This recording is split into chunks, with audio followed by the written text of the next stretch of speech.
लक्ष्मी विलास नरसिंह गुणाकरेश वैकुंठ केशव जनार्दन चक्रपाणे भक्तार्तिनाशन हरे मधुकैटभारे भूयात् बदर्यधिपते तव सुप्रभातम्।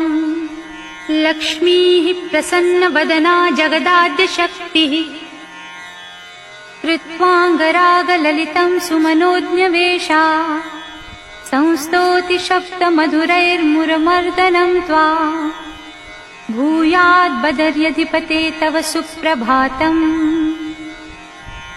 ब्रह्मा महेश गुरुकाव्य सरस्वती च सम्प्राप्य तुङ्गहिमशृङ्गमये प्रदेशे संसेवयन्ति पदाम्बुजयुग्मकं ते भूयात् बदर्यधिपते तव सुप्रभातम्।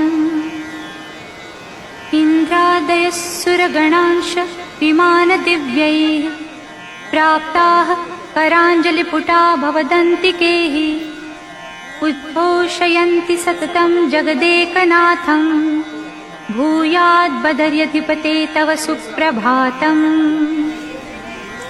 सूर्यादयो ग्रहगणा नभस्स्थले च दस्रादितारकगणैः सहिता सुनम्राः मन्दारचम्पककरा बहुपुष्पयुक्ताः द्रष्टुं बदर्यधिपते तव सुप्रभातम्।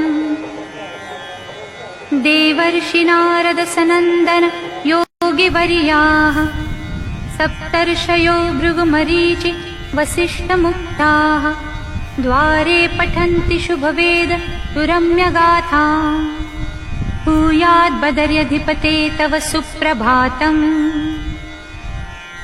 रम्भादयोऽप्सरगणाः सह नृत्यगीतैः गन्धर्वतुम्बुरुमुखाः सह वाद्यघोषैः गायन्ति गीतसरसैरिह कीर्तिपुञ्जम् भूयात् बदर्यधिपते तव सुप्रभातम्। श्रीशङ्करार्यमुनिमध्वमहायतीन्द्राः रामानुजार्य प्रभुवल्लभदेशिकेन्द्राः गाथा विरच्य निगमागमतत्त्वसाराः नित्यं जगुस्तव यशो विमलं प्रभातम्।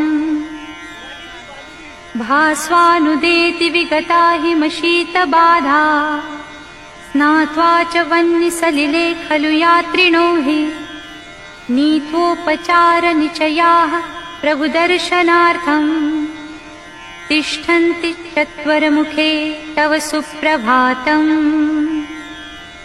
हेमेषु राजतमयेषु घटेषु नीत्वा शीतोष्णतोयदधिदुग्धघृतादिकं च स्नानोन्मुखाद्विजवराः सह वेदपाठैः भूयात् बदर्यधिपते तव सुप्रभातम्।